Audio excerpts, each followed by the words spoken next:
بسم اللہ الرحمن الرحیم۔ شروع اللہ کے بابرکت نام سے جو بڑا مہربان نہایت رحم فرمانے۔ لاکھوں کروڑوں درود محمد مصطفیٰ صلی اللہ علیہ وآلہ وصحبہ وسلم پر اور ان کی آل پر۔ ویلکم ٹو واقعہ السلام علیکم معزز ناظرین، آج کی اس ویڈیو میں ہم جانیں گے کہ حضرت سیدنا امام زین العابدین رضی اللہ عنہ نے اپنی زندگی کیسے بسر کی اور ان کی شہادت کیسے ہوئی۔ یہ واقعہ کچھ یوں ہے کہ حضرت سیدنا امام زین العابدین بن علی بن حسین رضی اللہ عنہ کی ولادت 35 ہجری میں مدینہ المنورہ میں آگے والد بزرگوار حضرت سیدنا امام حسین رضی اللہ عنہ اپنے والد ماجد حضرت سیدنا علی رضی اللہ عنہ سے اظہار عقیدت کے لیے اپنے بچوں کے نام علی رکھتے۔ اسی مناسبت سے امام زین العابدین رضی اللہ عنہ کا نام بھی علی اور کنیت ابو محمد، ابو الحسن، ابو قاسم اور ابو بکر، جبکہ کثرت عبادت کے سبب آپ کا لقب سجاد، زین العابدین، سید العابدین اور امین ہے۔ آپ کی والدہ ماجدہ حضرت سیدنا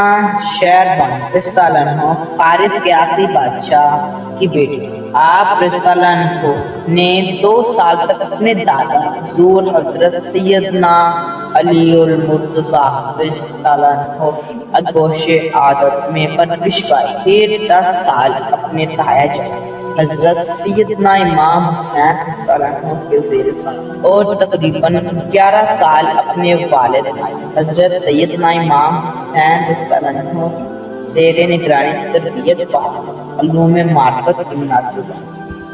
میدان کربلا کی طرف جانے والے حسینی قافلے کے شکا آپ رضی اللہ عنہ بھی شامل، مگر جب 10 محرم الحرم کو قدم شہادت سجی تو آپ شدید بیمار، چنانچہ آپ رضی اللہ عنہ حسینی قافلے کے واحد مرد جو اس معرکہ پر حق و باطل کے بعد زندہ بچے 58 برس کی عمر میں ولید بن عبد الملک نے آپ کو زہر،